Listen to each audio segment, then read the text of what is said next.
जिस तरह से राष्ट्रपिता महात्मा गांधी ने अंग्रेजों को सन 47 के पहले अंग्रेजों भारत छोड़ो का नारा दिया था और अंग्रेज डरे थे, उसी तरह से देश की बीजेपी की सरकार इंडिया गठबंधन के नेताओं के एक जगह जमा होने से डरी हुई है और वो अलग अलग तरह से तानाशाही तरीके से फैसला करने पर विचार कर रही है।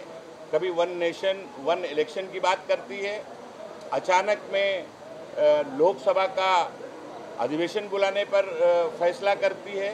तो ये कुल मिलाकर एनडीए और बीजेपी में जो घबराहट है, जो डर है, वो दिखाई देता है। काय तुम्ही अजूनही पालकत्वाची वाट पाहताय? ओएसिस फर्टिलिटीने आता 90,000 जोडप्यांचं आयुष्य आनंदाने भरलं आहे। आजच कॉल करा 78 25 89 36 00 वर आणि मिळवा फर्टिलिटी ट्रीटमेंट वर सूट आणि सर्वांना द्या आनंदाची बातमी। भाई दुसरा मराठीमध्ये वन नेशन वन इलेक्शनची चर्चा सुरू आहे, काय सांगाल? हे बघा, ज्याप्रमाणे 1947च्या पूर्वी काँग्रेस पक्षाने राष्ट्रपिता महात्मा गांधीच्या नेतृत्वाखाली त्यावेळची अंग्रेज शासनाला अंग्रेजो भारत छोडो क्विट इंडिया मूवमेंटचा नारा दिला होता आणि त्याच्यानंतर अंग्रेज साम्राज्य आणि अंग्रेज शासन हलून गेला होता। त्याचप्रमाणे इंडिया गठबंधनचे सर्व पक्ष एकत्रित आल्यामुळे भारतीय जनता पक्षाची केंद्राची सरकार घाबरलेली आहे। म्हणून आज ताबडतोड अधिवेशन बोलवण्याचा निर्णय घेत आहेत, वन नेशन वन इलेक्शनची चर्चा सुरू करतायत। ही सगळी घबराहट जे बीजेपीची सरकार आणि एनडीएचे नेत्यामध्ये आहे त्याचे हे एक उदाहरण आहे। सर, वन नेशन वन इलेक्शनसाठी सेंटरकडनं एक कमिटी देखील स्थापन करण्यात आलेली आहे। आगामी 5 राज्याच्या निवडणुका ज्या आहेत त्या येऊ घातलेल्या असतानाच विरोधकांना शह देण्याकरता वन नेशन वन इलेक्शनची तयारी केंद्राकडनं केली जाते।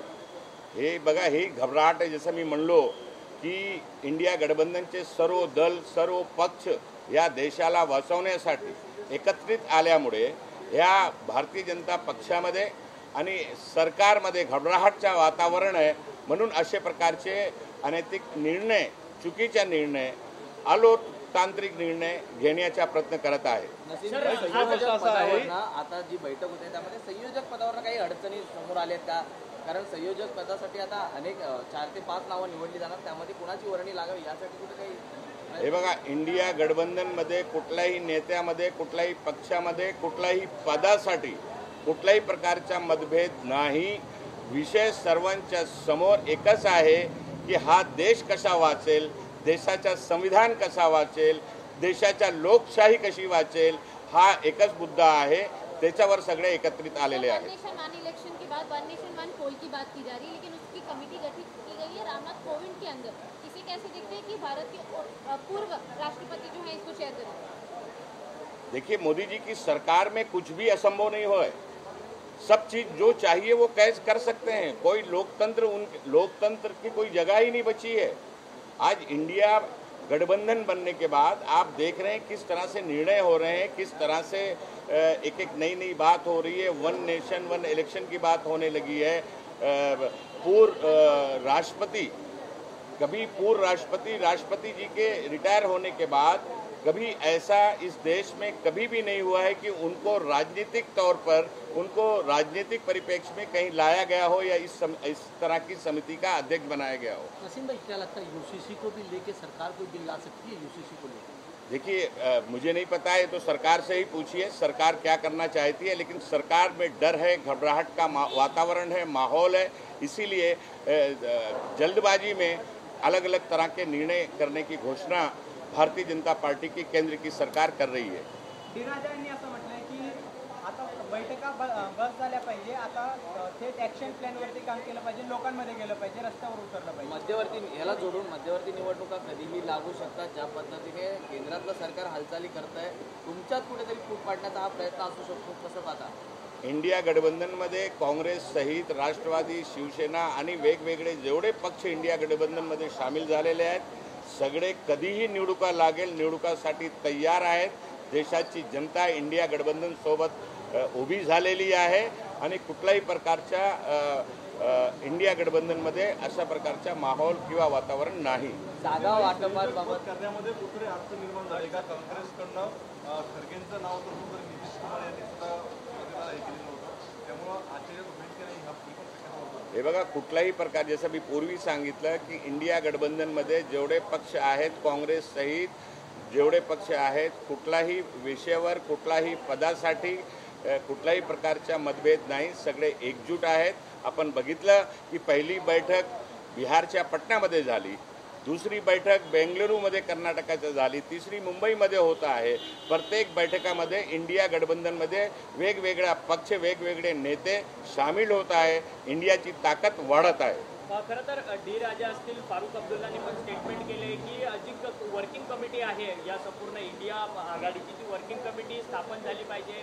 खरं तर काम झालं पाहिजे. सातत्याने वारंवार या बैठका घेऊन काही होत नाही, तर एक ॲक्शन प्लॅन जो आहे तो ठरवला पाहिजे असं सातत्याने तुमच्याच सहयोगी पक्षाचं. कुठलाही अशा प्रकारचे जसं मी सांगितलं कुठलाही मतभेद नाही. सगळे एकजूट आहे.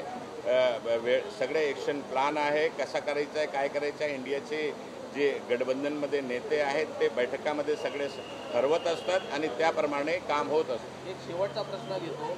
फक्त आज 28 जे पक्ष आहेत ते आपल्याला जोडले गेलेले आहेत. येणाऱ्या काळात ही संख्या काही वाढण्याची शक्यता आहे का? काय अनेक इतर पक्षांशी आपलं बोलणं चाललं आहे. त्याला एक जोडून प्रश्न आहे. महाविकास आघाडीमध्ये राजू शेट्टी असतील, त्याच्यानंतर बाकीच्या ज्या काही लहान पक्ष आहेत ते अजून देखील सामील झालेले नाही. महाविकास आघाडीचा मोठा भाऊ म्हणून काँग्रेस त्यांच्यापर्यंत पोहोचणार का? पटनामध्ये अंदाजे 24 पक्ष घटक होते. बेंगलुरूमध्ये 26 झाले. मुंबईमध्ये 28 पार झालेले आहेत.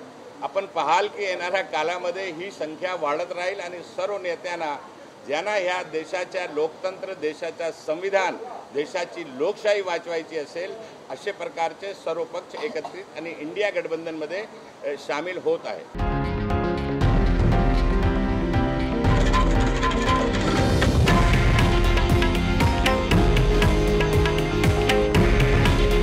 हे आहे देशातील नंबर 1 न्यूज नेटवर्क आणि आपण पाहत आहात TV9 मराठी. काळजी तुमची, हित महाराष्ट्राचं.